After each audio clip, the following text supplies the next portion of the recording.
So let's do. Okay, let's see if this works. Put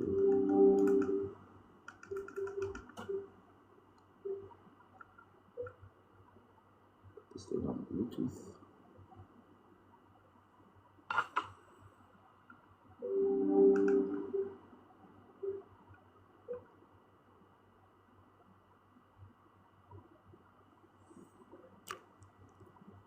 Okay, connected. Awesome.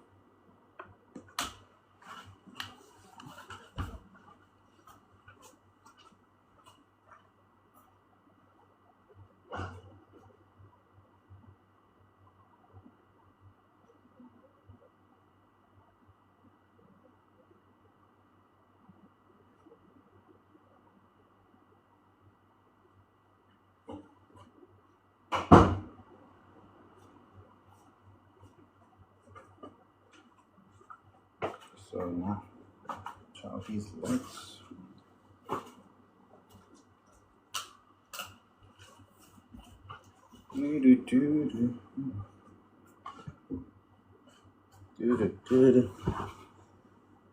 I'll do put a little bit of revision on the other side.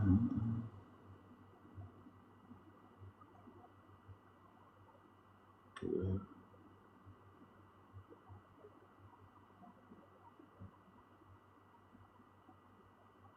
Interesting.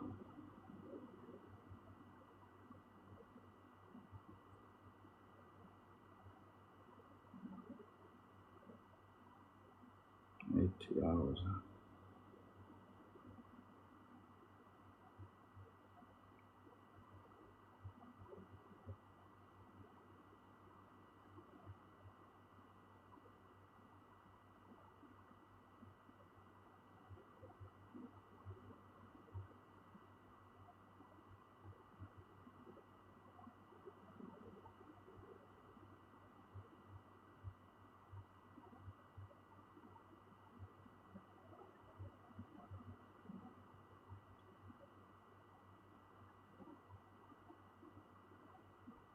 But yesterday was how much?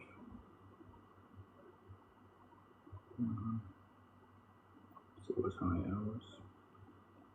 2 hours 13, and this one is how much? So exactly 2 hours should be doing it, right?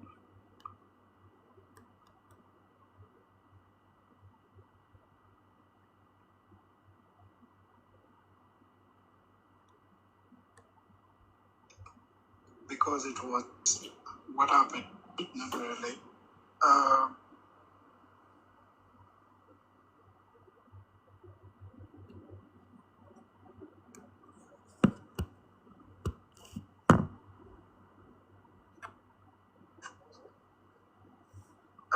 Good evening, good evening.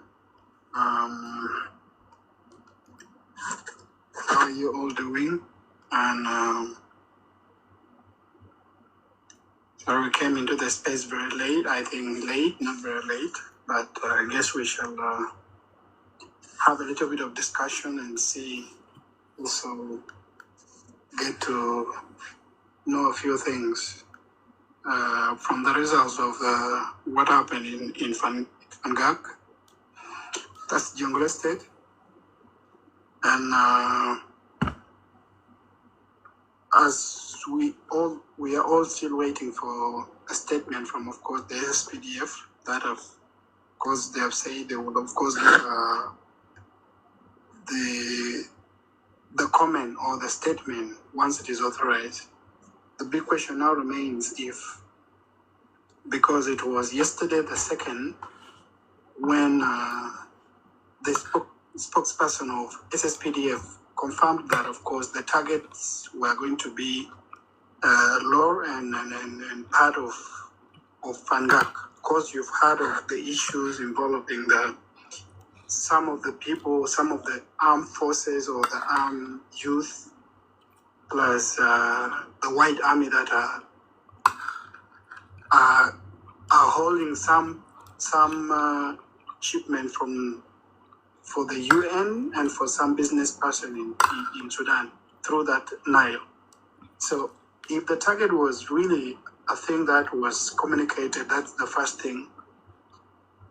Was the communication made to the civilians to vacate the place that was a target? That's one question. Two, if it was made official that it was going to be a target, was there a miscommunication by maybe the people who were assigned to do the airstrike or to do the operation that ended up hitting the civilians plus the hospital? These are things maybe he should be coming out as a spokesperson, clarify, because when you do such things, such actions, and then you go blank, you leave the citizens, the civilians, and others who do not have full information to start assuming and start making up stories. Sometimes you've seen things have become like tribal.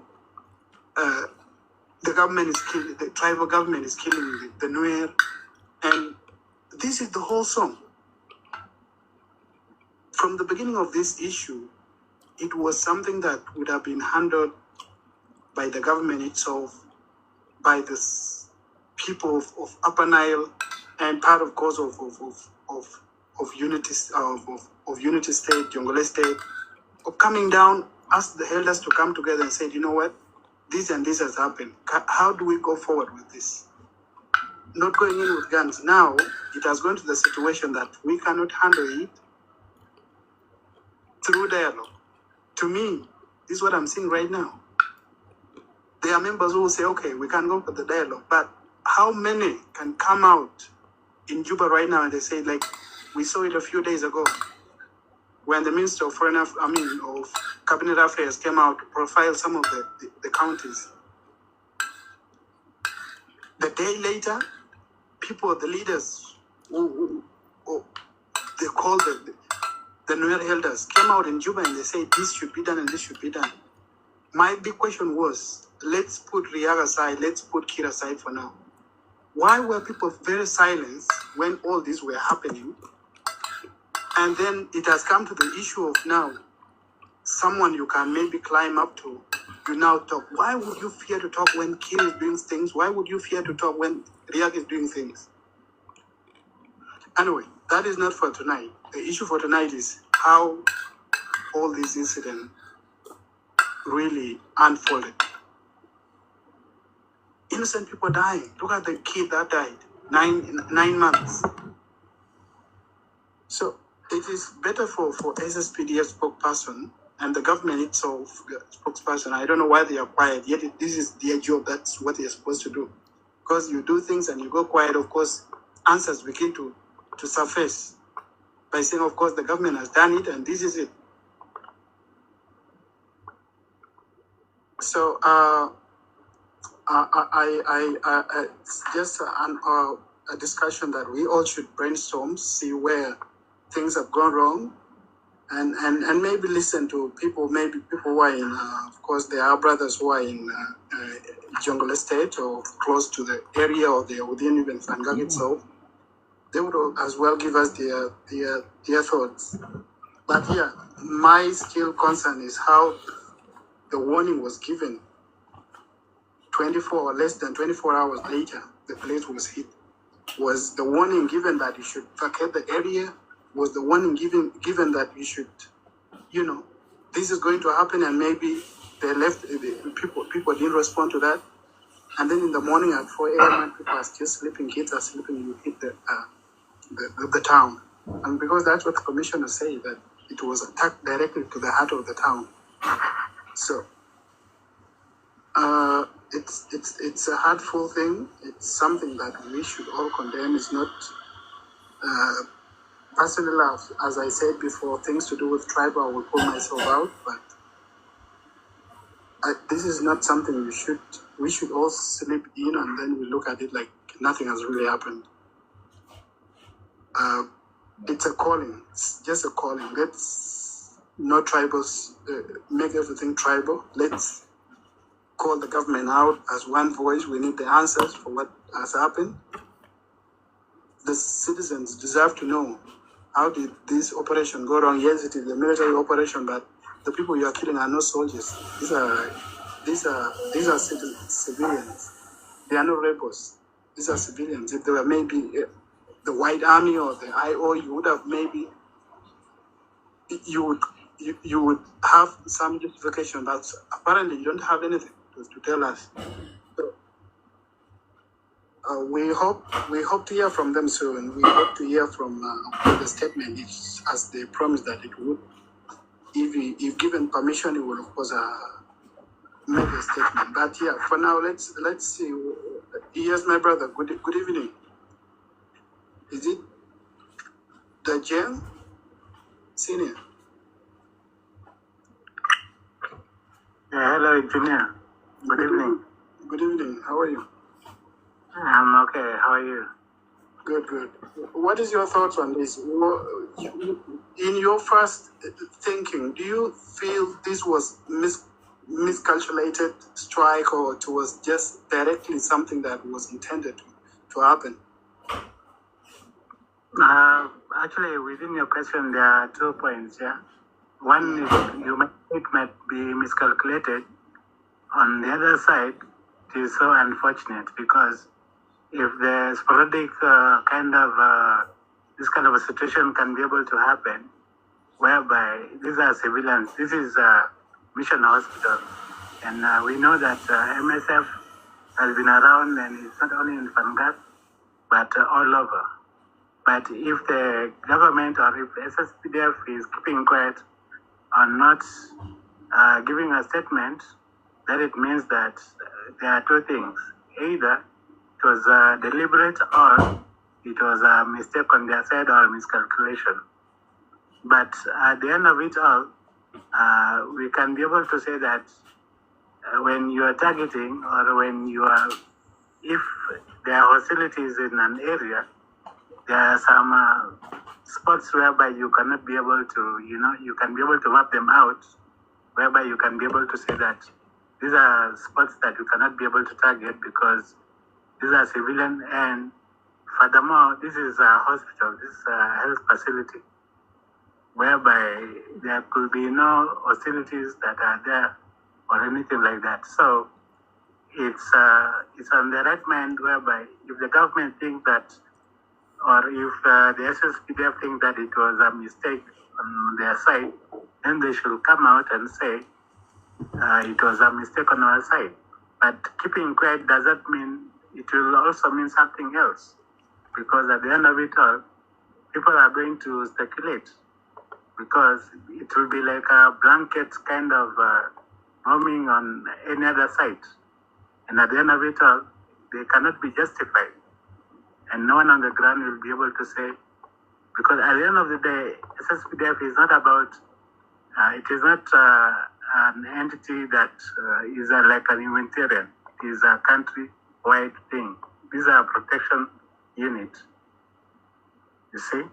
So it is at their right mind, whereby they can be able to come out and say that it was something that happened and it was our mistake, and you're going to correct it, and they are investigating, and they should tell the public on what happened, instead of keeping quiet and then continuing. Because as I read from the Al Jazeera and from the other reports, there are 2 gunships that went there, and then they did whatever happened. But we did not know who they were targeting as citizens, and at the end of it all, there were no casualties that were reported outside. It was just that it was a hospital that was attacked. So I think it is something that people should be able to talk about, and then they should be able to justify, or they should be held accountable at the end of it all. Thank you. Yeah, that's my input. Okay, thank you very much. Mayok, we have seen things that made official by, of course, the spokesperson. That was on the 2nd of May, saying that, of course, there's going to be a target that is happening, and he made it very clear that these are the target was on the boats belonging to United Nations and Sudanese businessmen that were hijacked, in Lord County and Unity State and Fangak County, Jonglei State. This was less than 24 hours later, the heat happened. Of course, they made it very clear. Their justification is true that yes, there is the hijack somewhere in the water. Now, how do you feel that this ended up in the lands, especially not just in the lands, but in the hospital? Mayo. Yes, thank you, Akej, and thanks everyone. I really appreciate that you came out with this space, much as it's a bit late. But first, what happened today in Old Fangak is unacceptable. It's really heartbreaking, and there's no excuse for that.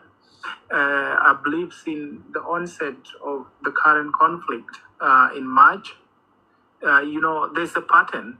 Initially, government, remember, was accused of using, industrial chemical, ethyl acetate, on civilian areas, on civilian population. And now, today at 4 in the morning, there's been another reported bombing on a health facility. Now, this, to any other rational person, you would think that no, this might not have been just a mere mistake, because one would expect, the government to have learned from the previous accusation, of using that highly flammable chemical that was in Nasir. But yes, now going back to the background, the warning, the purported warning, from the spokesperson, again, this really put government on the line, because clearly, if it was all about, the badges that were hijacked, one would expect the bombing to have been done at a port, if at all there's a port at Pangak, Old Pangak. Because clearly, if those badges are hijacked, these are no machine that you're going to pull out onto the dry land. Morning. Hello, Babu. How are you? Good morning. Good morning. Good. You good? Yeah, I'm good. What are you up to? Alhamdulillah. حصل شنو كويس إن شاء الله. Please, everything is good. I'm just drawing the beautiful woman in the office now, but. This the woman? What? ضعيف or ما ضعيف? Malu, the waist is very small. This Adi, the waist is small. She's wearing those big dresses. Jalabia? Not Arabia. Big dress. That's not I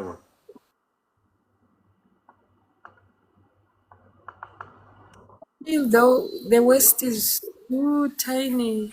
wait, waist وين ما في waist هسي خلاص. You can't see it.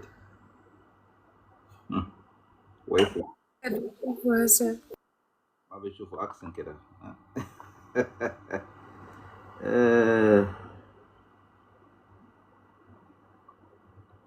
Accent كده.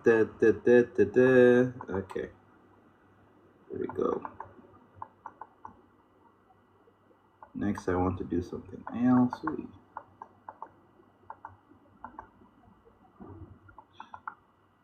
Accent كده. Good. شوف في ترابيزة كده كويس هسه. So let me go closest to ترابيزة عشان نزل حاجات. Oh, she's in office. She's working. Okay. But today is Sunday. She didn't know that it's holiday. ده في قصة أنا داير موضوع أنيميشن جديد. ده قصة. See? Okay. Now, okay. See there كده, and then I want to make the laptop wait.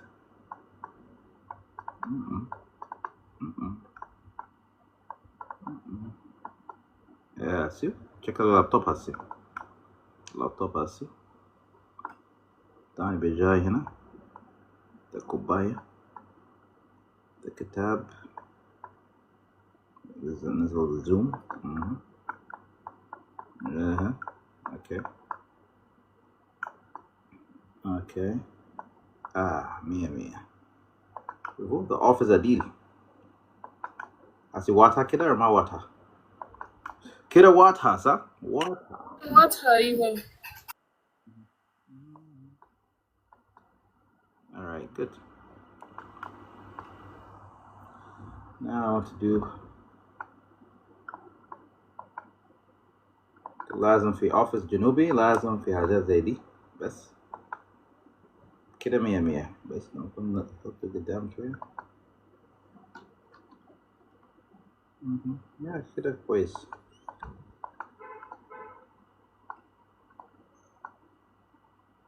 بعد كده شوفوا الناس الوان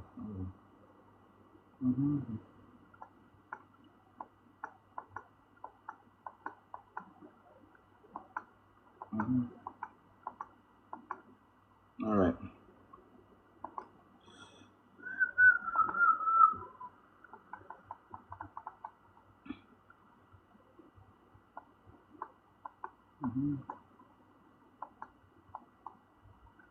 بس كده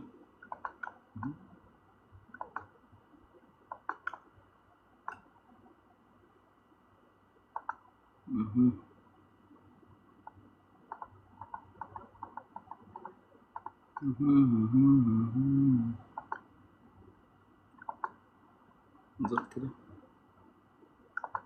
وهو برضه بعيد شوية شوف نزل بعيد شوية كده لكن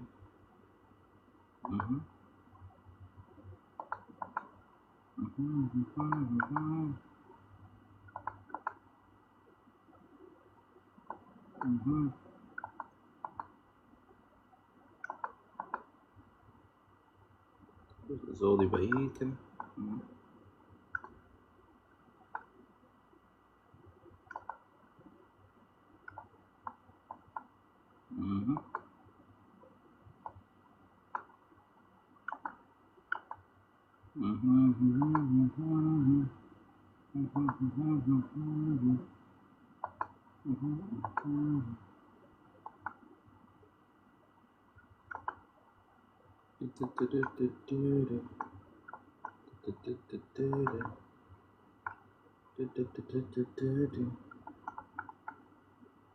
torso belt leg left leg shoo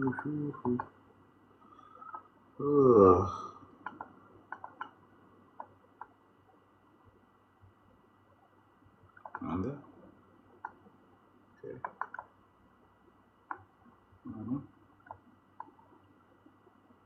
بس كده ظابط صح كده واضحة كده ظابط كده واضح أيوة.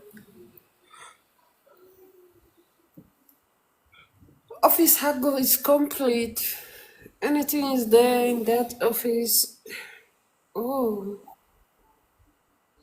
هاي شكلك قاعد تتكلم مع زول أنا? no I just wake up. No. no الزول في الصورة قاعد يتكلم مع واحد ثاني بس Oh. عشان كده.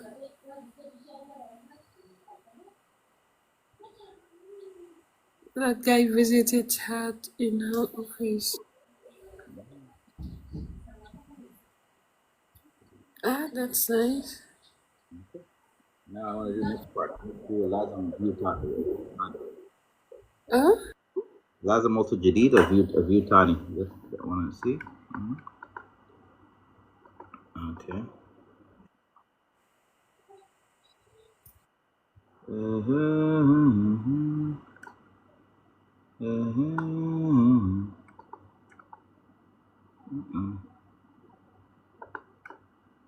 okay multi view تاني شوية كده كده دواتها دقيقة 1 second. There's السكرتيرة قدام. Uh-oh. All right. Okay. نحط الكاميرات قدام كده. shit.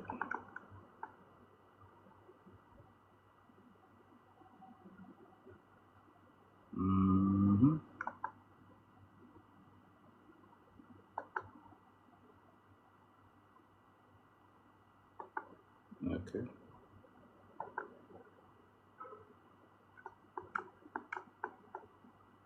بس كده الزوم. الجديد هنا. So we'll start here. We'll start the head. Head wing. Okay.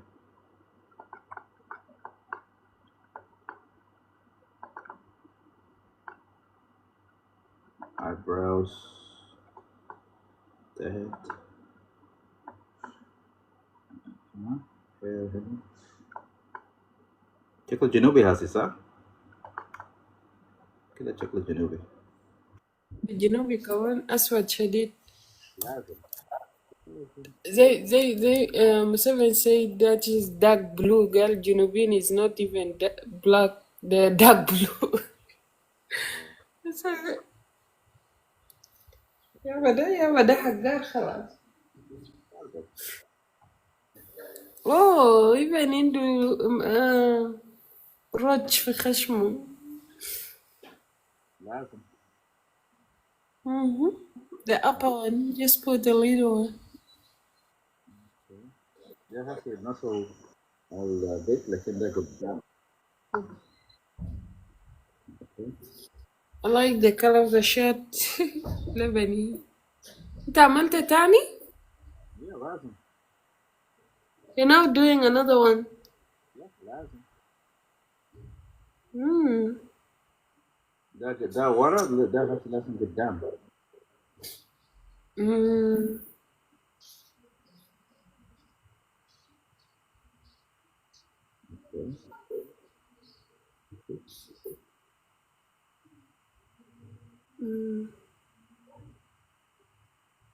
يعني مش نعطي الجمع عشان لازم.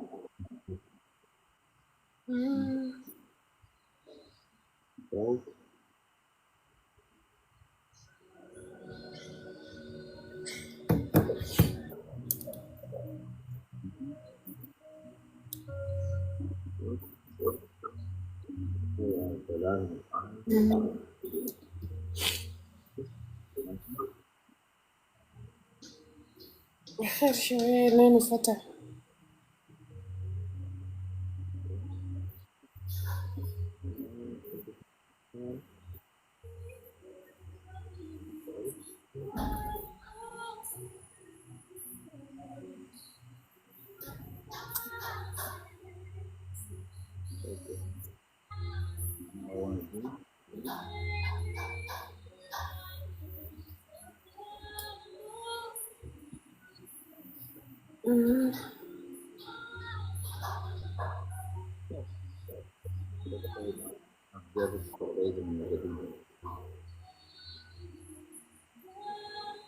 Oh, ده لابس بنطلون.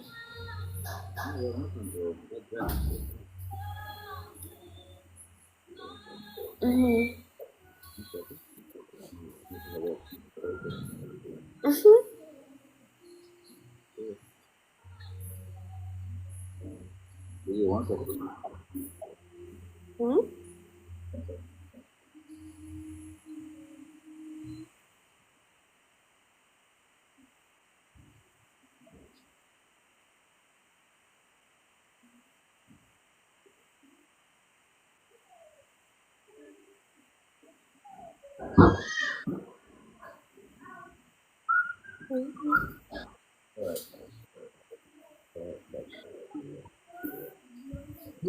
I want to do that, but I want to change the desk.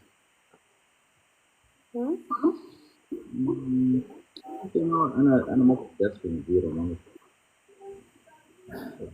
Zero. Excellent. Thank you very much. Okay, that's how was she? Yeah. Be right back, you know. Okay. That, Hmm? you write that? What did you say? Integral Not some request. what integral to do? What else? Yeah. Just wake up. You Let me said be right fresh back? up. Yeah. Okay. Okay, no problem. My guide, mama's good. Ooh. Maybe zoom from here. Multi zoom. Okay.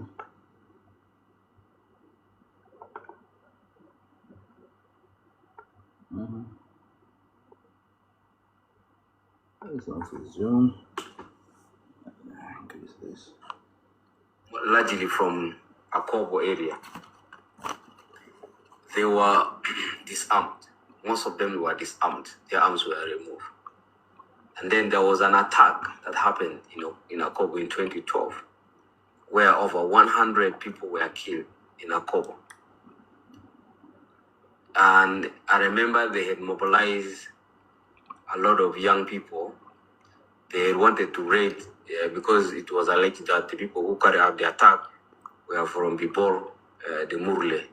So they had wanted to retaliate.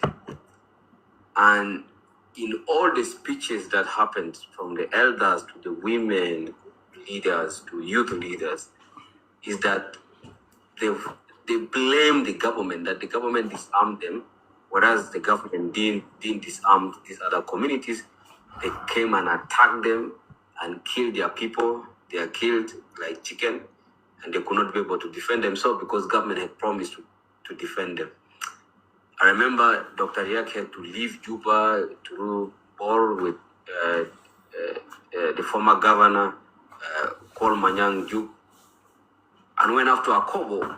And I think it was a very tough situation for both Kol Manyang and Dr. Riek. And Kol Manyang is still there. If you think these facts are lies, you can reach out to him and give you these facts and this context. So since then, I think to me, that was when the White Army emergency started, like having a local defense for themselves because they were disarmed and the government could not protect them, and their neighbors, the Murule, came, raided and killed. I think there were over 100 people who were killed by them. So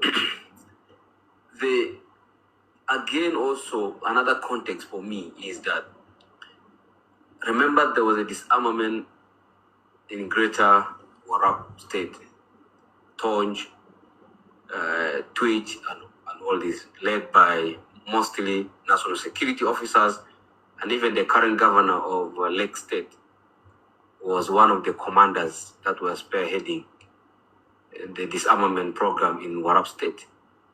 And it is on record that the young people there, I think, resisted disarmament, and there were a lot of casualties on both the national security and the SSPDF. So many soldiers were killed, and officers of the national security were killed. These are facts. The government did not brand the people of that area as rebels, because for me, whoever kills, if you kill the national army, whether national security, whether the national army, you needed to meet the force. And I think even there were some senior army officers, may not be in the rank of Major General, but there are some who lost their life in that battle. The state did not mount the level of violence that they have done now. I'm just giving context so that we appreciate that there have been communities that have taken violence upon themselves. Another context for us is that the Greater Jonglei has been engulfed in a lot of conflict between themselves. The Bor community or Twitch community, you have the Murle, and you have the Akobo, or the Nuer, basically Akobo. That area has been marked with a lot of violence. Just for me, in conclusion, is that if government want to fight the White Army, they're justified. They're justified to fight the White Army.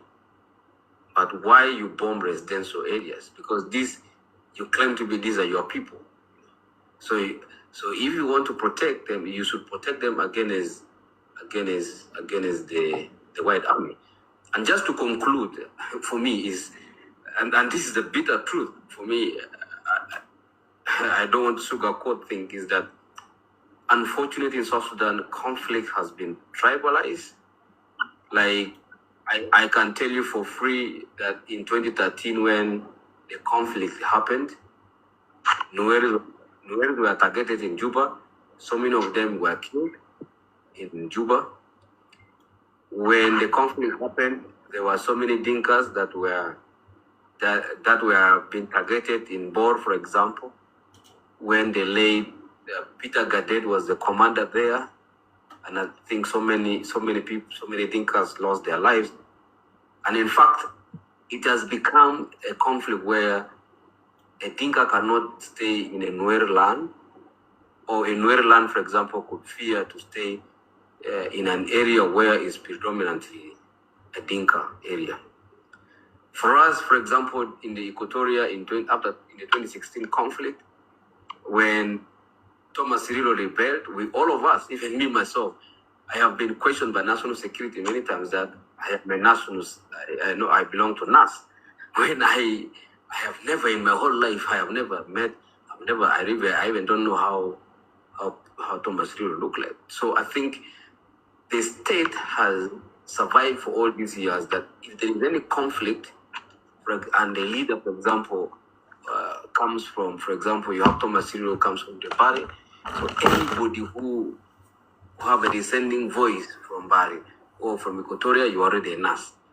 So, and this is a negative perception, and you wage a full-scale war against innocent people who have no idea about the rebellion, and they are not, and they are not. And I think, to me, this is the most happening thing, and this is the most happy thing for me, that the state tribalized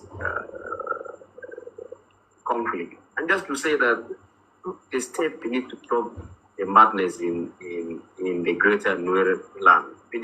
Dialogue is the only way. You can never win war. You can never win blood.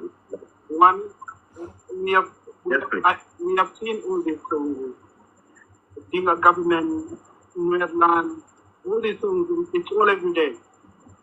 What should the elders that came out yesterday and saw them coming out to say this is wrong, don't profile our county, according to what we believe, which is our county, and we need us to live together. Why are the elders fighting people? Yet they can come out and they say, you know what, we are done with it. We are going to complain all we want. But can we find a common ground? What should be the role of the Nuer elders at this point? Hello. I think for me, where I sit, for me, is I don't think the Nuer elders in Juba has the influence. I can tell you from where I sit, the power play is between Vice President Bormel, between the Minister of Defense, and Paul Nang, who is the Chief of Defense Forces.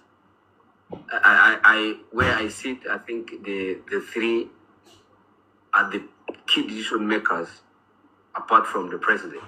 And I think they are the one running the show itself. So what one could expect of the elders, for example, is not a Nuer elder coming out. I remember up to the 2013 conflict, there was a joint press conference, I think in Nairobi, between the Jane Council of Elders by then and the Nuer Council of Elders. So what I could expect, for example, is that this should not be treated as a Nuer issue, but I know there are prominent elders, for example, from the Dinka or the Jane community. For example, you have elder. This elder, the father of the basketball president, how do you call Aldo Ajo? Is it called like that? Sorry if I pronounce wrongly. So I think he's a doctor now. So I think what the elders need to do is having a notable elders, not only from the Nuer, but I expect that the elders will come from the Jing, come from the Nuer, and also come from the Greater Equatoria, and they speak with one voice. I also, for example, expect religious leaders, because we know President Salva is a very religious man. He is a Catholic, so that means the Catholic has influence over that. Yeah, but I think if you want to have a successful advocacy in terms of making decisions on what needs to be done in the current context of the conflict, please never rule out the three people that are mentioned: the Vice President Bolmel, the Minister of Defense, and I think Honorable Chol, and the Chief of Defense Forces. Paul Nang. These are very important individuals that one need to. And just to conclude, engineer, is that dialogue, and I think one of the things that keeps resonating most of us is what Nelson Mandela said, that you don't seek peace with your friends, because I am your friend. I don't need to seek peace with you. You seek peace with your enemies. You seek dialogue with your enemies. And I think, for me, there are basic things that government need to do. For example, we just need to swallow our pride. There's need for government to dialogue with the SPLM-IO. I mean, the SPLM-IO which is in hiding, or the one in detention. Riek could be one of the worst persons on earth, but I also know that Riek could play a big role in ending the current conflict that we have in the country. So it's just us swallowing our pride. We lower down our tempers and seek for dialogue and seek to resolve this matter peacefully, even with the communities. Because my worry is that this conflict will transit to the children, our children to another generation, and this will really be disintegration of the country. Thank you, Akechi. Thank you, Wani. Abraham, look at, you've heard from Wani saying the key players are the three top gentlemen he has talked about. This is not the context we are looking at tonight. It's how things that were said, the targeted areas were miscalculated, and then it ended up in the hospital killing the innocent civilians. To you, is there a way forward from here now? Because we are not looking at anyone backing down. Everybody feels like they have the power. The government says, I will take you out. The White Army says, you know what, I can still come back and I do this. I have people I can shout for, and everything is, and then the elders or people in Juba and social media are making this as a tribal thing. What is the way forward to you?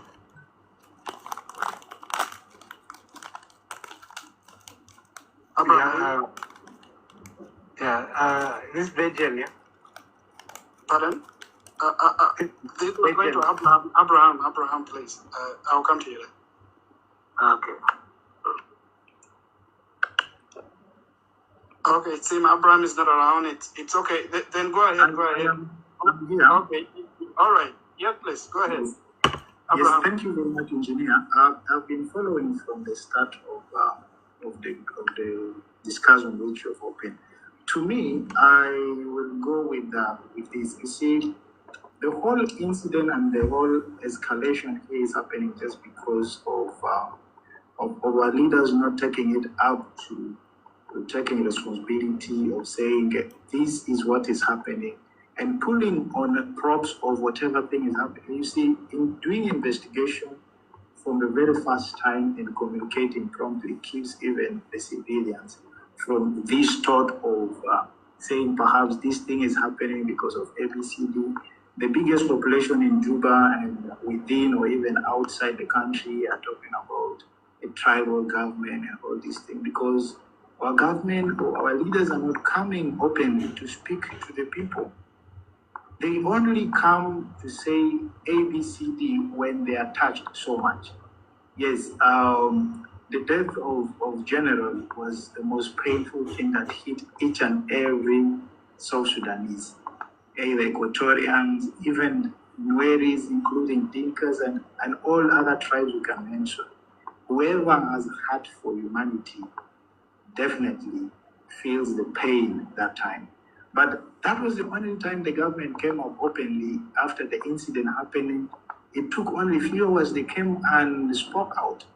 But again, taking these up to be as a way of retaliating and getting back into hunting down the white armies, and then where you can't get the white armies, you go to the innocent. Doesn't make sense here. To me, as a final say, or as a point here that I'm putting is that we expect the spokesperson, the SSPDF spokesperson, to come openly and address the nation and saying ABCD has happened and we hit our target. If at all MSF is a base as a hideout for the white armies, they should say that openly, not keeping us behind the doors. And if so, but why would they go doing bombing other than liquidifying the whole scenario there by going on the ground? We've seen places of hospital being taken as a hostage. It's all said by rebel groups or even terrorists. But the government don't, or even those who are going up to ensure these people are hunted down, they don't go on airstrikes like that. The best way, I will still insist, the best way is they should come out now and speak out on the radio, on televisions, and address the nation on what is really happening, because the whole nation is in dilemma. We don't know what is happening, why the strikes, why the bombing, and why in such specific locations. In Fangad, yes, that's the way, that's the route.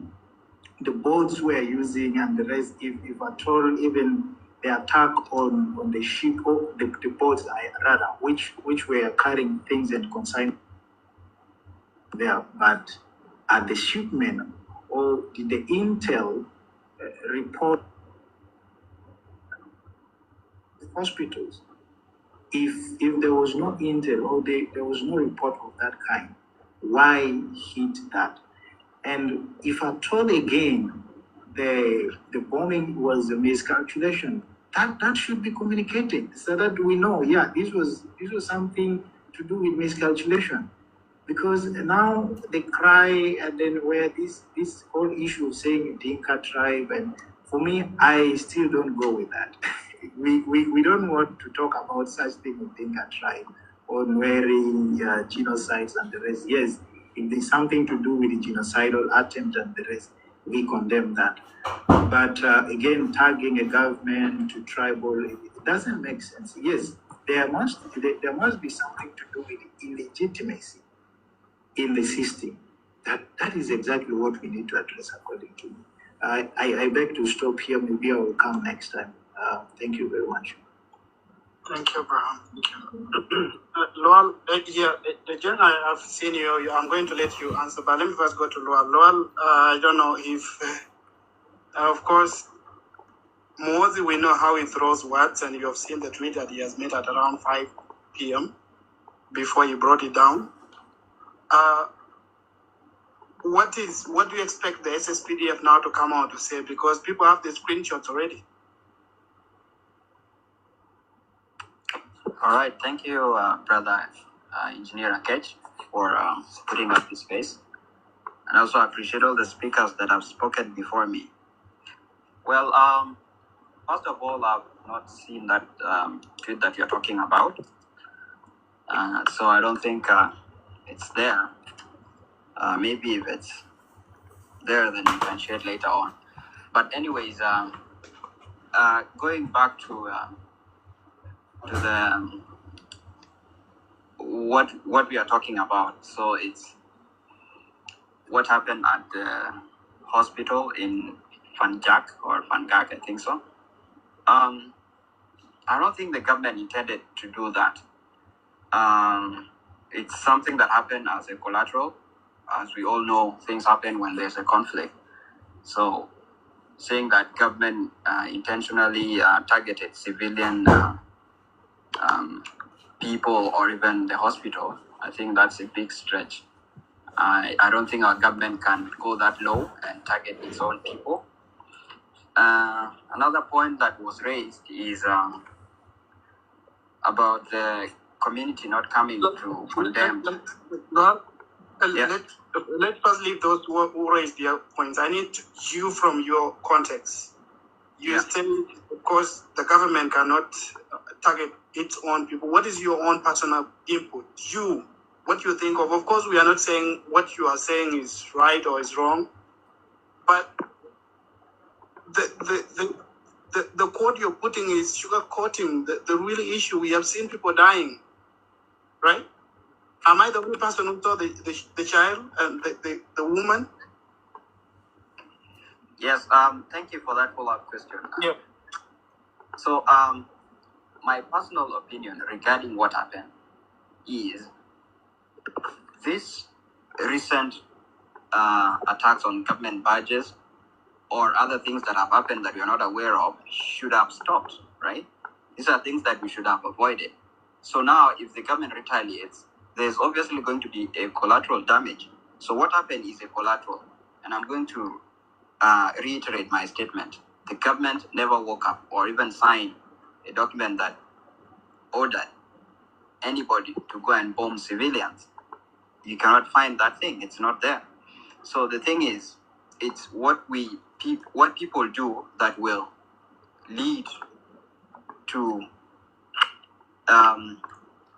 the damages that we are seeing now. It is very simple. Like, if the people accept the call of the leadership that put all the guns down and let's come and talk, we have a leader that we can all support and he can become a voice of everyone, then we can really move forward. I don't think if I can go further than that, but if you have a follow-up question, please, you can follow up, yeah. But that's my response. Okay, before I go to Daniel, this was the spokesperson. I mean, you've seen his statement on the 2nd of May, right? Where he said it was their targeted areas that were supposed to be hit. And that was, of course, nobody would have reacted if it was just like the way my brother Mayak said earlier, that if it was the port or it was some place where they say this was the hijack took place, it would be understandable. But now, things went outside and it is in the hospital. That's when everyone is confused. Because if the operation was the target in the place, I think everybody would take it in good faith. Yes, it was the White Army or the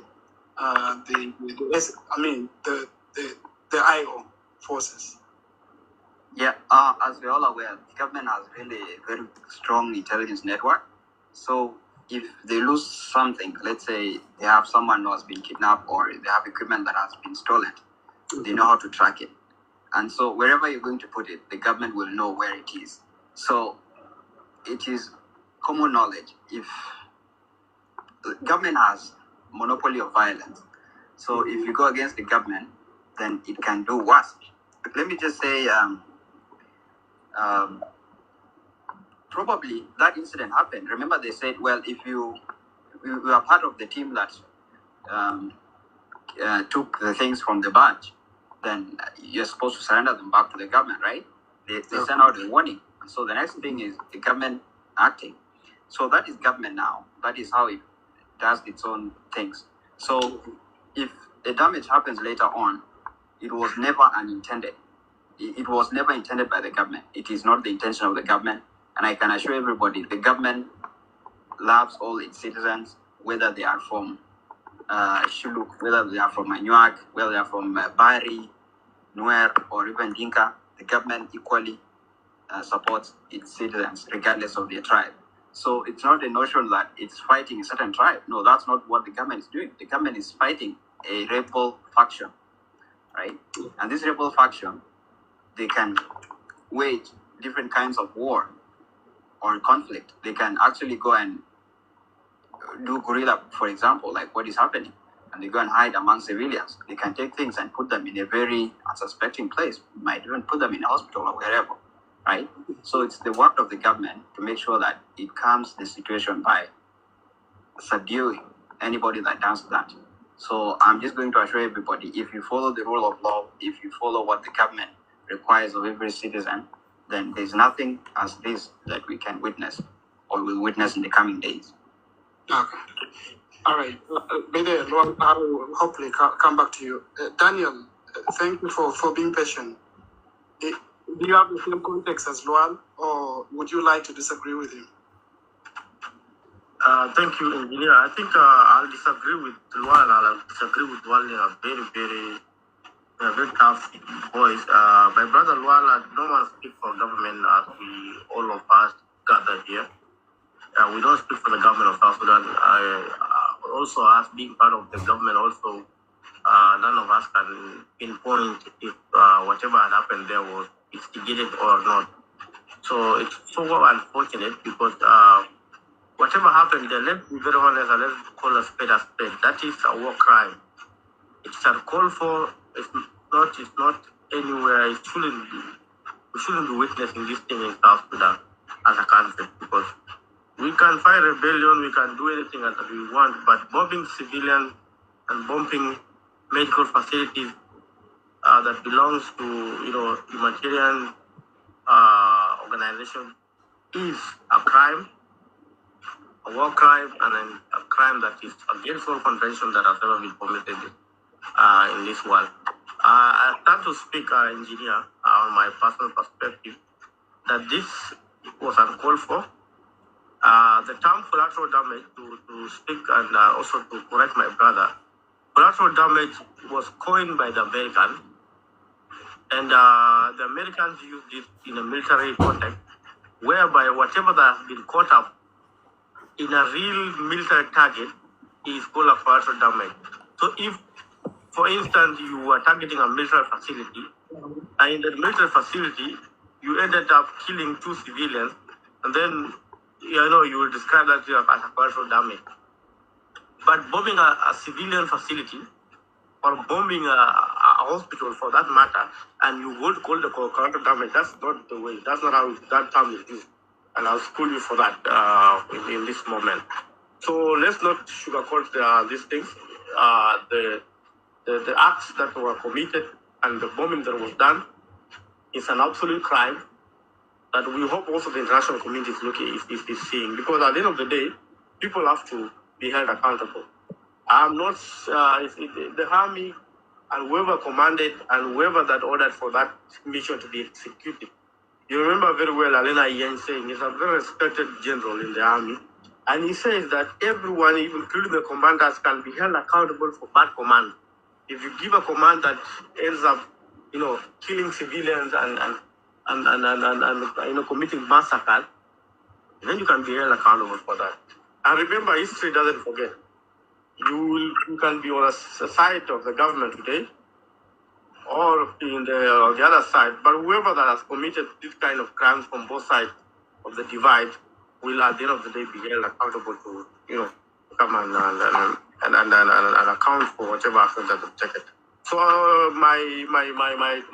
that's my submission, Engineer. It is a crime. It's a horrible crime, and it should have been happening in South Sudan, in the soil where we, as a government, are bombing our own civilians. It's uncalled for.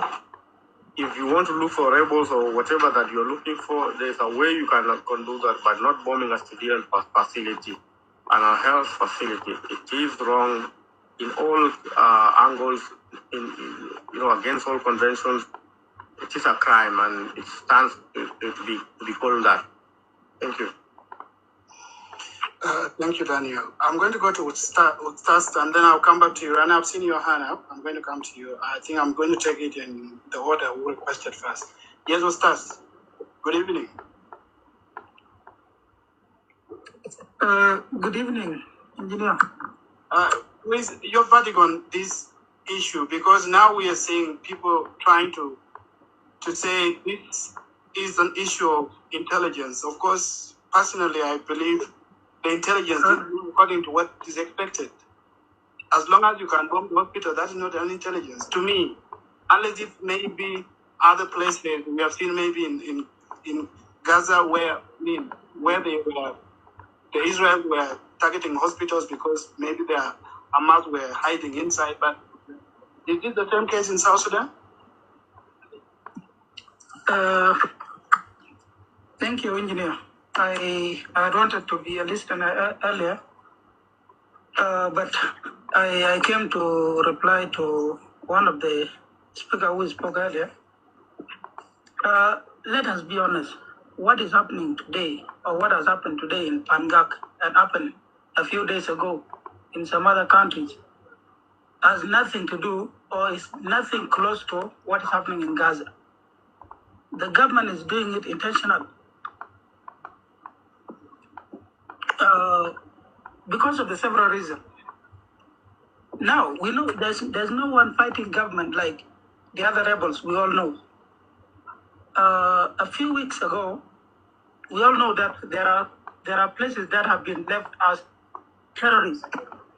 And recently, not long time ago, the government also came with a report leveling some areas as hostile and others as friendly. So there is nothing like they missed the target. This is what they really mean to target the civilian. They know there is no rebel that has been hiding in hospital. They actually want to destroy these civilians. This is what we should not deny, as one of my friends talked about earlier. So let us be honest, what is happening today is a target that the government designed to target those areas. This is my bioengineer. Thank you. Before you go, do you feel I need everybody that has spoken really to touch on this issue, because I feel the elders should have some role to play. But apparently we are looking at, just like the way our brother spoke earlier and said, some of them are protecting their position, because if you speak, apparently your position is gone, and maybe if you speak, you say you have sold some part of Nuer's land. It has not become Nuer's land. Something that I hate when I hear South Sudan is dividing a country by mentioning a territory where I belong to. I come from Warab. I need to say this is Warab's land. No. Should elders have a role to play right now? Well, we know elders have a right to, have a greater role to play in the current conflict we are in right now.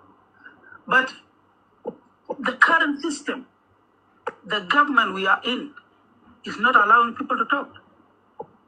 We have elders who can talk, who can solve the problem, but they are fearing for their own life. They can be targeted too. I mean, my brother. Yes, very true. It's very true. You have seen the opposition running out of the country. But let's do this. Let me say, I am an elder. I'm in Juba. You are an elder, you're in Juba. I'm from Nuer, you're from Nuer. I may be one from Nuer, and we call it just like the way they call themselves on that very day when the minister came out. And they said, you know what? Let us do a meeting with the president. We, the elders, we are not coming as rebels, we are not coming as people to fight, but we need to come and speak on the table. We know you and your political opponent has fallen out. Can you listen to us as the elders? Can they do that right now? Well, they can do. They can listen to the elders. I remember in February, before the crisis in Nasser, there were a batch coming from Malakal to Nasser. So when the community reacted, there were elders from Nasser community who had wanted to talk to the presidency. but they were not given a chance, to talk until they went to media and express what their concerns. So I believe the elders has a voice or can play a great role in solving this issue. But between there, I don't think they okay. Me and you decided to go to the presidency today. I don't think we can be given an access, because what we know, what is happening today, we know 90% are not coming from the president himself. There are people in the middle there who are playing this. Even some of the things that are happening now, I believe even Mr. President himself doesn't know what is happening. So there are some elements, even if there are elders who decided to solve this issue or solve this problem, there are some people within the system who are benefiting from this actually, and they don't want our people to be in peace. So if we target or we know those people or we know the problem, where the problem is, I believe this is where we will be able to solve the problem. The problem is not from the top. The problem is from the middle. I believe if there are people who can tell the truth, we can be able to solve this. Thank you. Thank you very much. Ryan, your hand has been up constantly. What is burning you? Is it you want to respond? Of course, I know that. But to you right now, we have seen the miscommunication and, of course, miscalculation. I could say that. And maybe they intended, as our brother Walt just spoke and say, that this is what is intended to eliminate a section. But can we eliminate a section in the hospital? To you. Thank you, brother Kate. Yeah, I think it's not you. Is it me or? It's not you, it is Ryan. Yeah, thank you very much, Engineer Akech, for the opportunity. And I think this topic is very important, provided with what happened today in Olfangak. And this is a place where I personally come from. This is my home place. And what happened is very unfortunate. But I think it shouldn't also be a surprise. The bombardment of Olfangak today is just an action of the words that were aired out a few days ago. Because if we remember very well, all of us here, a few days ago there has been controversy in the media and a lot of debate about the words of Elia Lomoro when he came out and profiled the Nuer Internet group, calling other places hostile and calling others friendly to the government. And one of those places that was called hostile to the government is Fangak County, which was bombarded today. So, to simply connect the dots, what happened in Fangak today, these were the words that were being aired out by the government of South Sudan through Elia Lomoro in the press conference just a few days ago. When we talk about genocide itself, before genocide is carried out, profiling happens. You profile the people that you want to target, which can be later translated into intent, because you have to have the intent of destroying a particular group, ethnic group.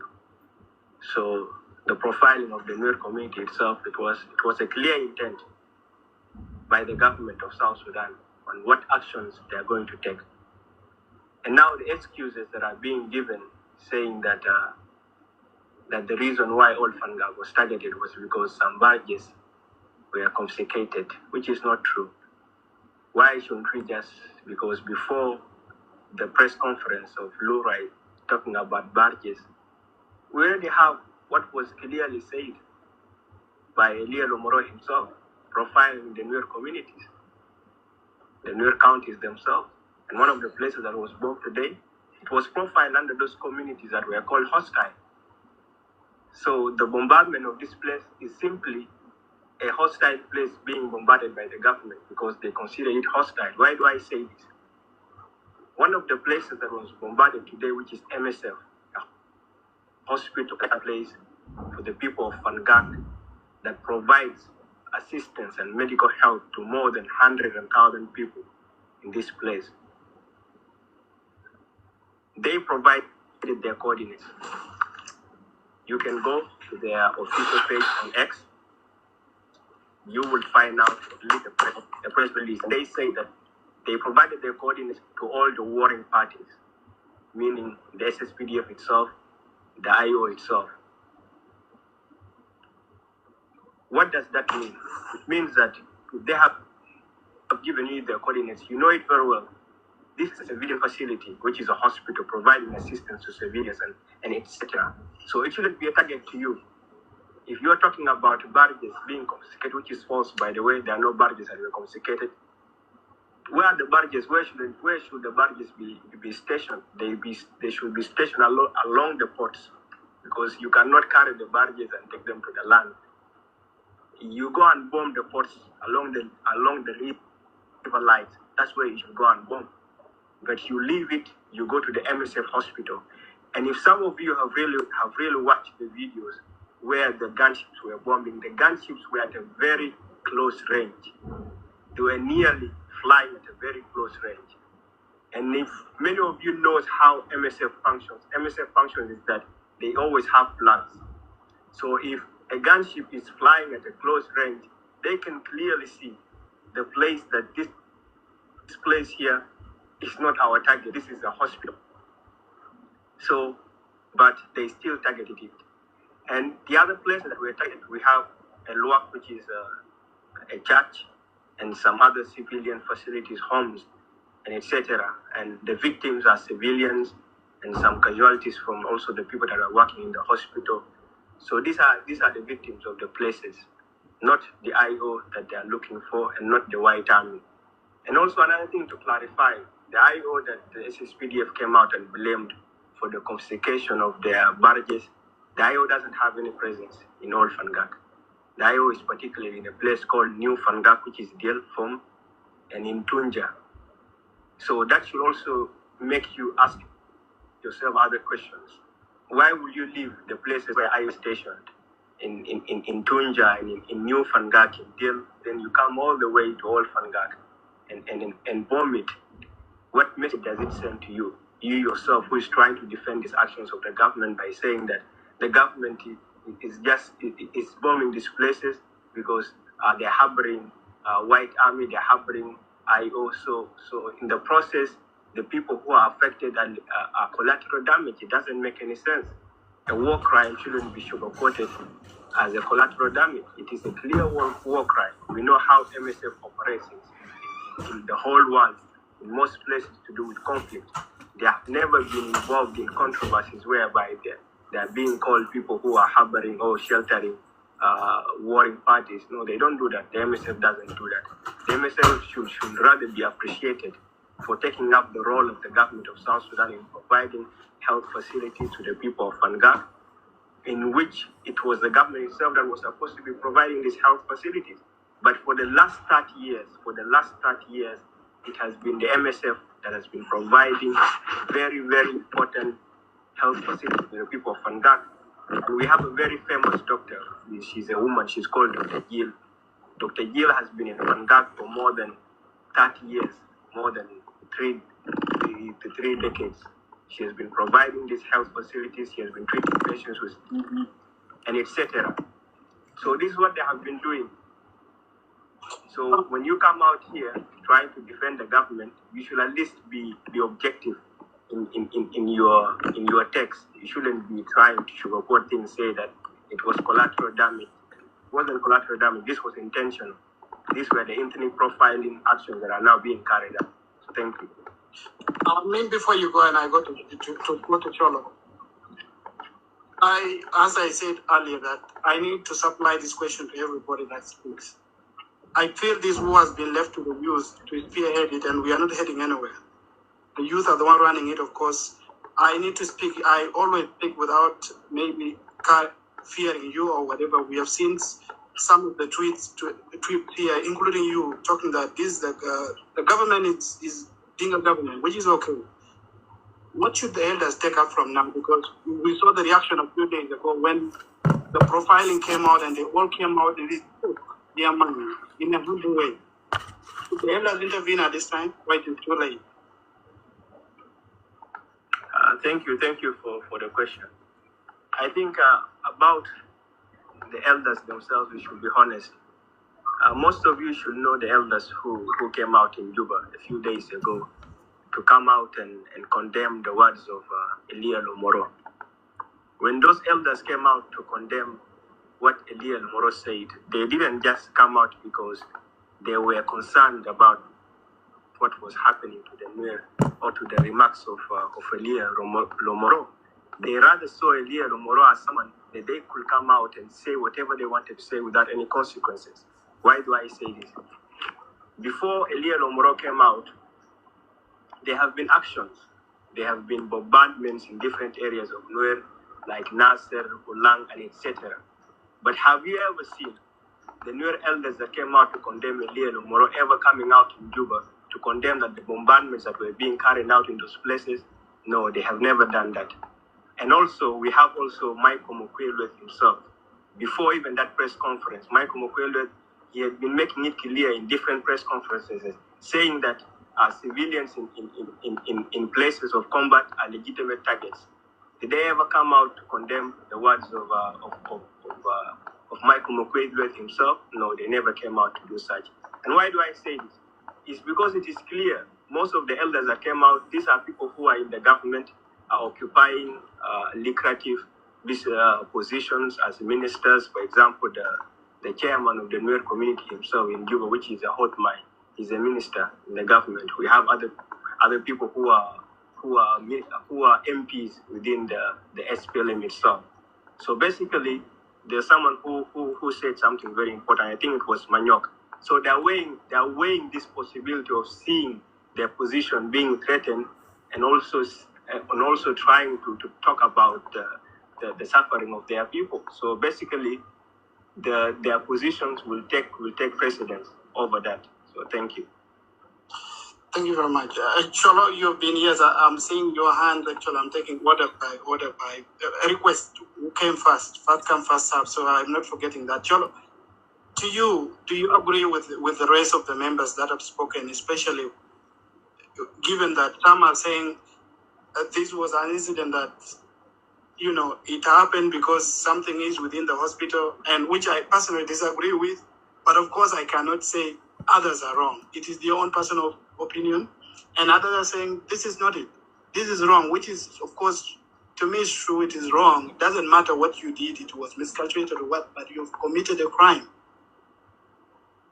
Oh, okay, thank you, Engineer Kate, and everyone here. So I've been listening for a while, and then I went around looking for the news, and then I couldn't find official confirmation that the government of South Sudan did it. Or did you guys get something? Or we're just going to operate on the assumption that the government did it, or are we going to just okay, maybe 90% the government of South Sudan did it? Okay, that's a question. Or maybe you will answer it after. Now, if the government really did this thing, which is of course high probability, maybe, I don't know, then it's really very bad. And this is something that it happens every time in wars. We saw it in Gaza. Government tried to frustrate the people who are trying to be against them. For the case of Gaza, it's government, but the same thing. You frustrate the people. You make them you frustrate them. You frustrate the hell out of them such that they will not be able to fight back or something like that. But then let us also not forget that the same people the government is being violent to are also very violent people. Generally, anyone against the government, a rebel, this is not about tribe or what. Rebel, we saw it with the government of Sudan. We were very violent against them, and then of course we had the anti-NOP and all that. So government, like someone said here before, government is the most violent. They are the most gangsters, the mafias of any country, the biggest mafias. So if you mess with the mafias, just know consequences are going to come. I'm not saying this as it's a good thing, but it's the unfortunate way the world works. Thank you. Oh, also, let me not forget about the elders. I don't trust the elders. The South Sudanese elders, I don't trust those museums, man. They are so tricky. Do you know how many problems? I will take an example. For me, I come from Bor. These elders are archives of wars, the wars that happen in communities. That are archives, living archives. They will tell you about the war that happened and how these people are our enemies. These people are like this. I don't think going to elders can bring solution to all the conflicts in South Sudan. Thank you. What's your solution?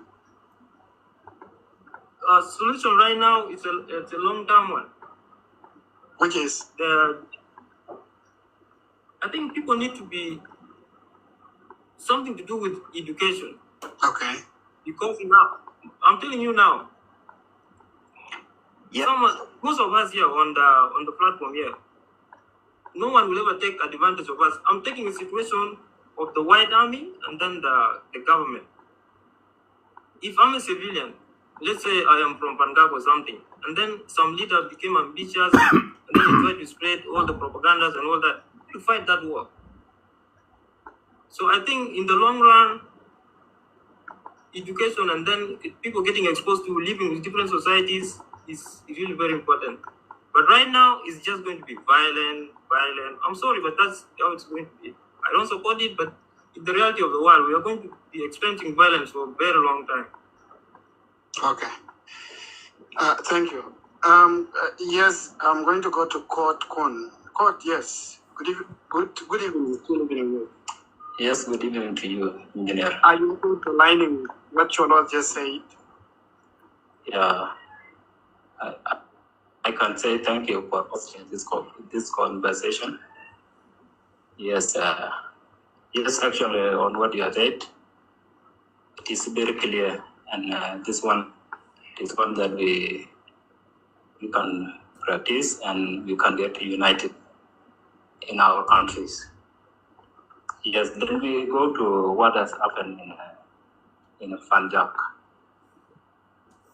Yeah, if we take a look on what happened to Punjab, it is the same to what happened in Nasser 2 months ago. Yeah, of course, the government has mentioned it clearly that it divides the 16 counties of Nuer community as hostile and friendly. And of course, Punjab County, it falls in hostile areas. Recently, I think it was May 2nd that the SSPDF spokesperson has announced that there are some badges and boats that were hijacked by IO and White Army in Punjab and the Lakat. And he said here, the government has to take the immediate measure by what has happened this morning in Punjab. I think it is intention by SSPDF and the UPDF to implement the attacks on the people of Punjab. And again, everyone can understand. As conflict happened in Nasser, then those of Punjab has responded, and all the location, they remain silent.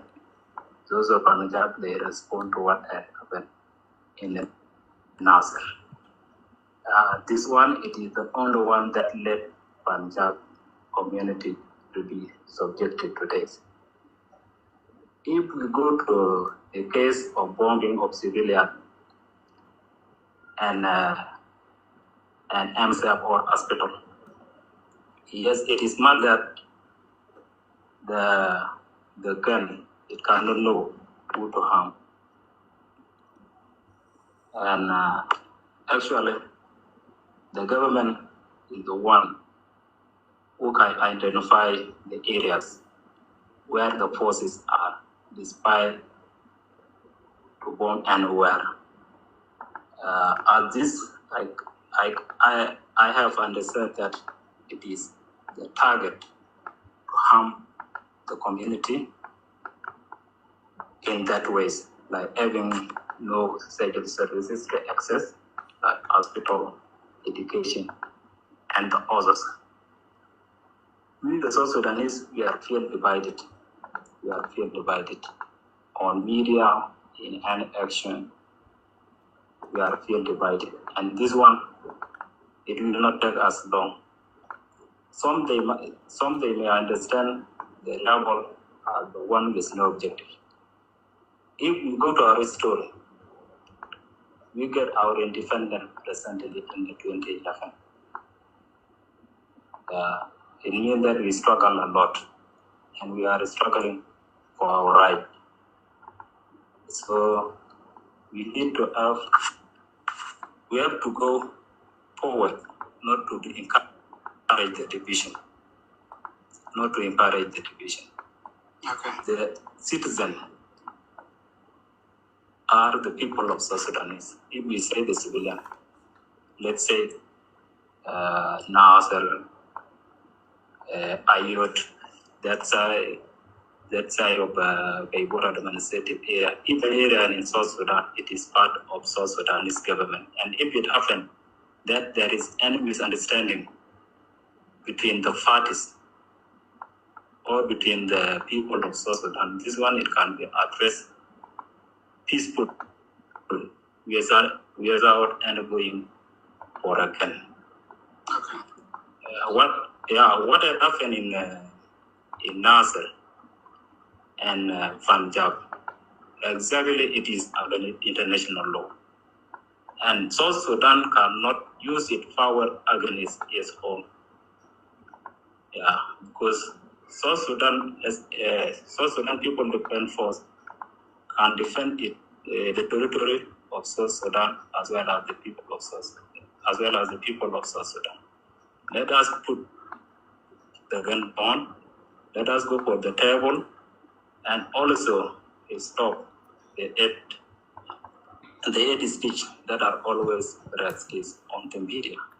It is shameful that our government has formed the voluntary facility that held the innocent people of South Sudan for a medical.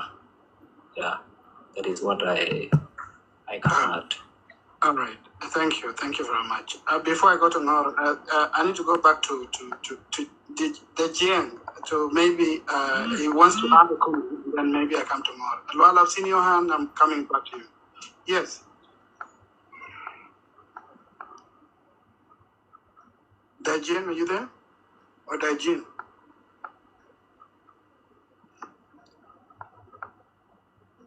Okay. It's quiet. Yes. You can hear me? Yes, please. So I wanted to just reply to two bits from Manyok, and also for the forum members who had just came through. And I can be able just to actually load them because they actually spoke out my points exactly.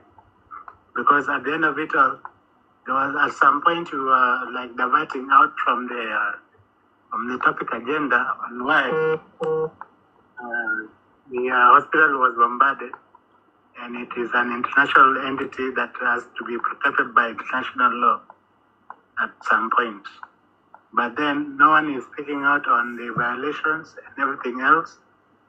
And there was also some issues of the recent profiling of the areas that are mentioned, which the location that was targeted was one of them, which could have been also been tagged to be able to be like a qualified target by the entities that profiled them at the same time. So at the end of it all, it's all about accountability, because when we behave like we don't have accountability, we are going to be like lawless the same way that the Israel is doing in the other side, the Palestinians, because no one is calling them out at the end of the day. But as a youth and in this forum, I think this is one of the very good initiatives whereby you can be able to our views, and we just hope that our elders or our politicians or our guiders could be able to be listening to these voices and could be able to align themselves and not take us to the draconian kind of the laws that were there before. So I just wanted just to allude to whatever was being spoken, because everything that was laid out, it is what I wanted to just add on. So thank you so much. Thank you. Ngor, you might have listened carefully and attentively, of course, with the way everybody has come with his, or should I say his, because no lady has spoken so far, his own opinion. To you, what the government did, of course, because I've seen someone asking, it was Yolo was asking if it is the government, that it is confirmed it is the government. Of course, I don't know if you've read the news from IRD, of course, they confirmed it. And of course, the spokesperson of the SPDF came out to say that he will give a comment or he will give a statement once it's authorized, of course, by the boss. So that statement alone shows that it is the SSPDF. This mistake, because this mistake of this killing of civilians, to you, what is the stories government is going to come up with and say this is something that happened, this A, B, C, D?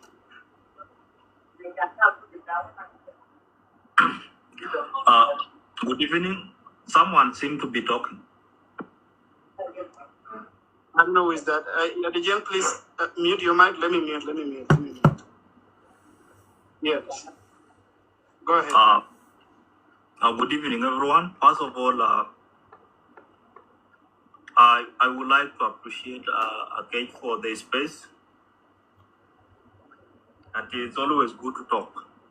And we've seen we are in deep crisis as a nation, and it is something we must not shy away.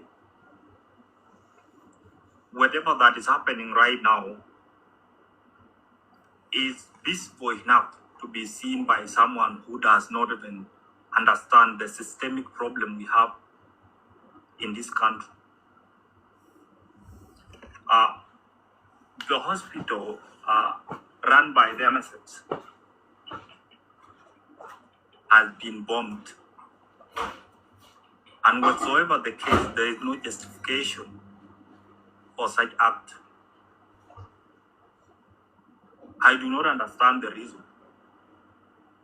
I've seen some news, I've heard from people on why this was happening, but still, I do not comprehend. When we talk about the tribalisms, the tribal government and all this sort of thing, it is real. But after all this, what will we have? Because whatever that is happening right now shows there is going to be a broken social trust between the communities and between the authorities and the subjects. This country, only Juba, where there is some sort of strict law enforcement agencies that make sure that people are following the law. And of course, it is somewhere seen that a day before yesterday, or when was that, something happened in Tony. Was it Tony? I don't know, you may correct me. Yeah, it was Tony, yes, Tony East. Yeah. So, what we are having right now, we can no longer wait to say that the government is doing what the government should do. Me, I am a big supporter of law enforcement, but there should be a way, there should be a right mechanism of enforcing law. There cannot be a justification for a government to bomb a hospital that is within the territory of that government. I don't think Pangag was okay. It was under IO. Of course, 90% of the Nuer lands can be whatever categorized under the leadership of IO, either ideologically or maybe strategically, based on how these people have positioned themselves. But one thing has to stand out here. The recent remarks are from Lomoro by saying the 16 counties from Nuer, some of them are hostile. For me, I have no problem with hostility. Even the community I come from, there are places where there can be hostilities based on maybe some socio-ethnic tension can be there. So my only message to South Sudanese, especially the young people, is that if we have to converse, we have to talk from a point of wanting a unity. Yes, I'm talking now, I'm from Jiang. I could be in solidarity with the people that are losing life. And someone from that place will come and start telling me, you who this tribal government, you people. I want to ask the youth, if we really have to have a country that is united, we need to hold people accountable as who they are, not from which community they come from. Of course, I understand these old guys have no any political strategies to win people. First of all, they've not delivered services. So they have no reason to win you. For them to win you, of course, is to clash you against your brother. And this is what we are having today. We are experiencing a full-scale political and tribal politics. And that tribal politics is right here. We are here on X. So my message, for me, we have condemned this government for far too long. Are they going to listen to us? No. Do we have the power to stop this? No. The only way is that I'm begging my brothers, if they call this government, if they abuse Salva Kiir, if they abuse whoever that is there, and you are an ordinary citizen of this country, either you are from Dinka, if Salva Kiir is your uncle, husband to your auntie and all this, you really don't need to react. Because this is the power we are going to have. We've already seen what is happening on these spaces. People are calling each other. People are calling themselves out. Even me, I've had my chance of engaging with people. And for me, to me personally, I believe the only power we can have as a youth is a unity. And how does our unity come? Our unity comes through not believing what is on the ground. Because we have to have our own reality. We have to create our own reality. Akej is from Warab. I come from Ruin.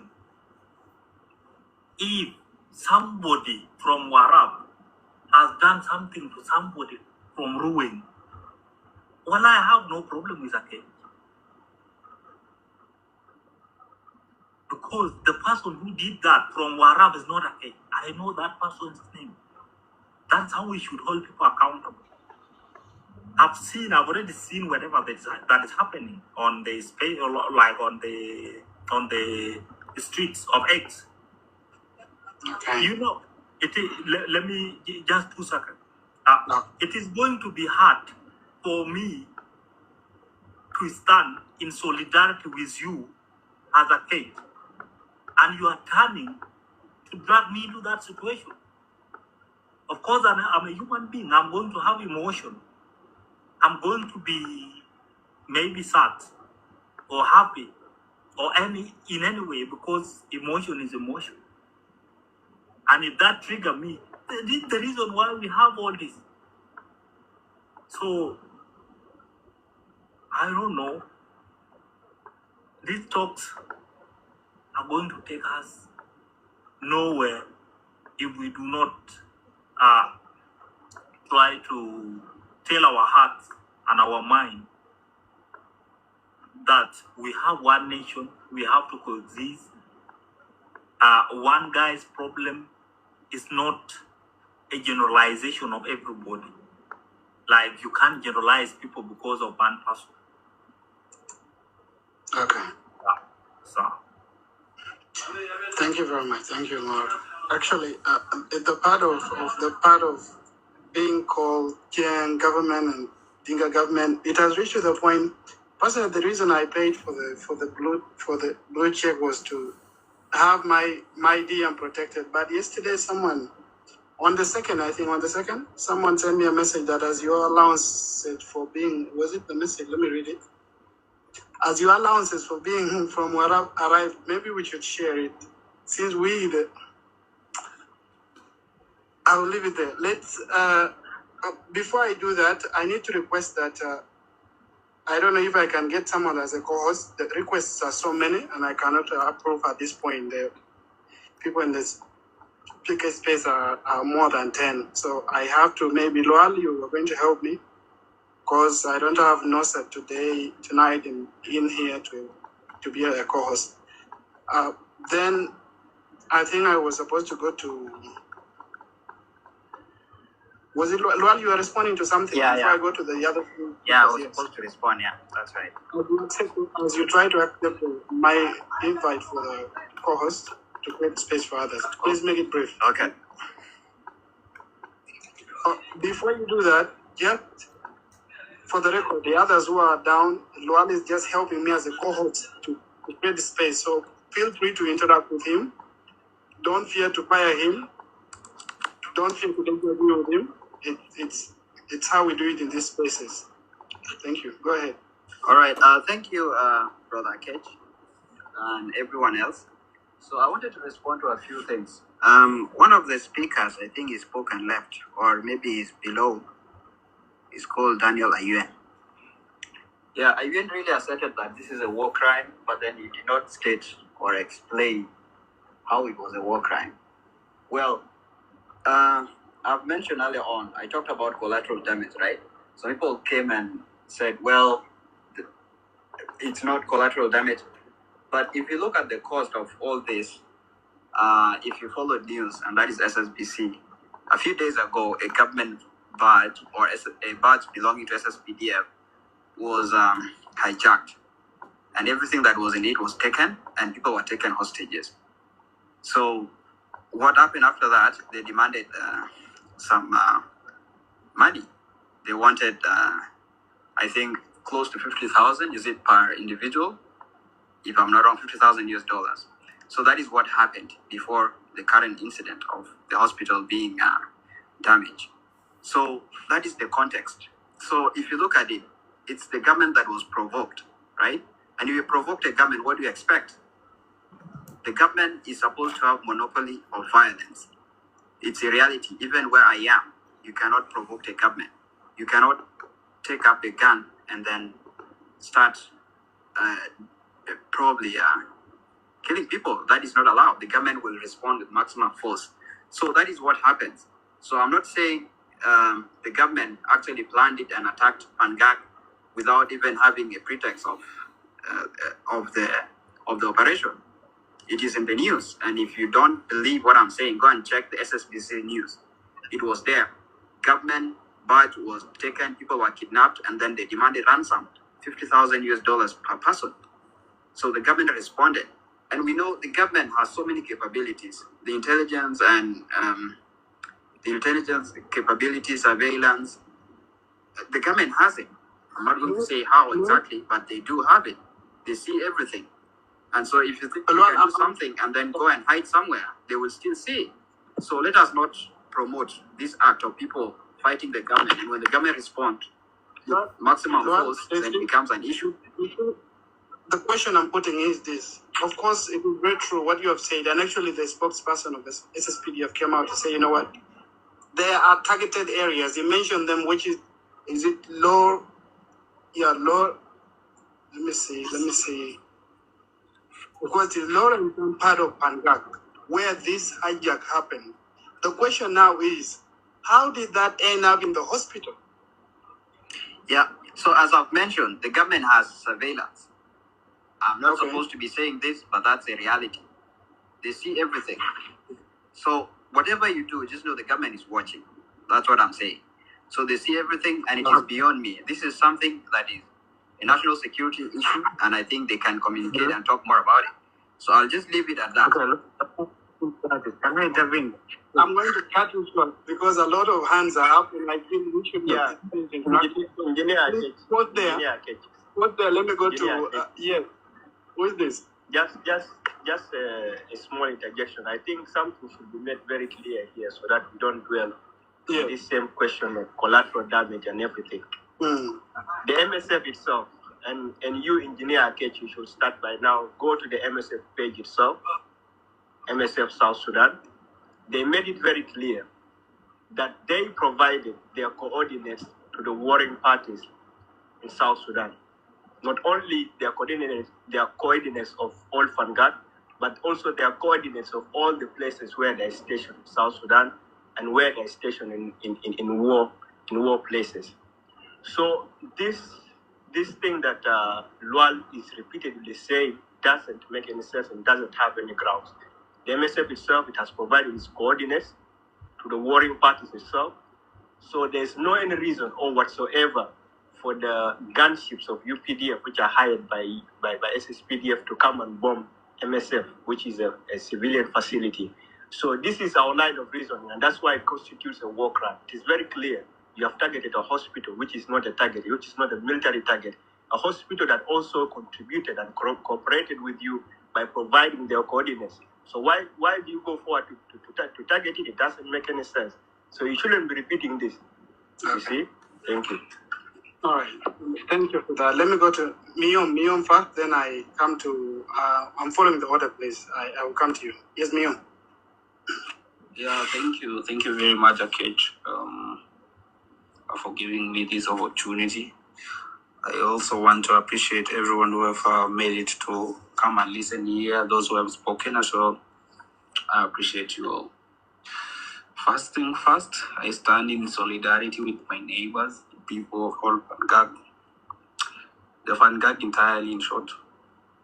Those people, by the way, are my neighbors. I belong to the PG County, and PG County is part of the Greater Fangak.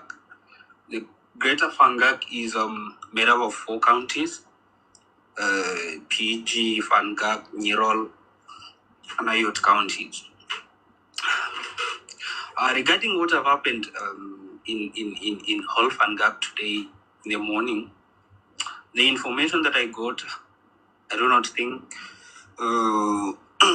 it is entirely the truth, but there is 90% truth of it. As we are all aware, the River Nile along the Greater Fangak have been declared a war zone like 2 weeks ago or 3 weeks ago. There is information that actually leaked out, and that is a truthful information. People actually saw how the SSPDF was heading towards Tonga,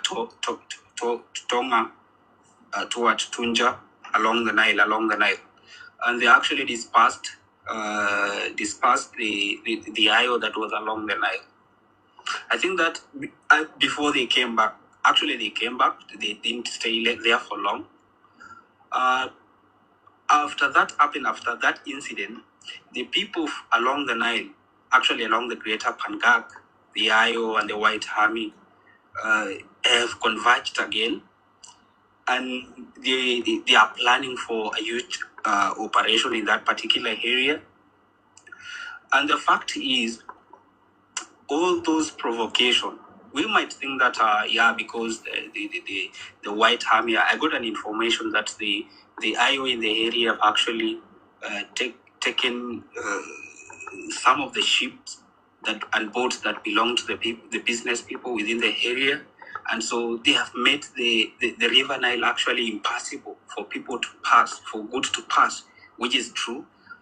So this has actually provoked the government to actually shorten their time of operation. It was very obvious that they are going to do an operation like they did in Nasser. Nobody should be here defending the government that they didn't do anything regarding this. They actually did it, and they did it intentionally.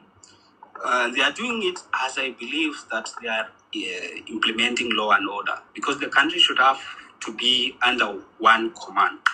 The problem is that they are doing it and it's affecting the civilian and not the White Army or the IO, which is something that we should all condemn.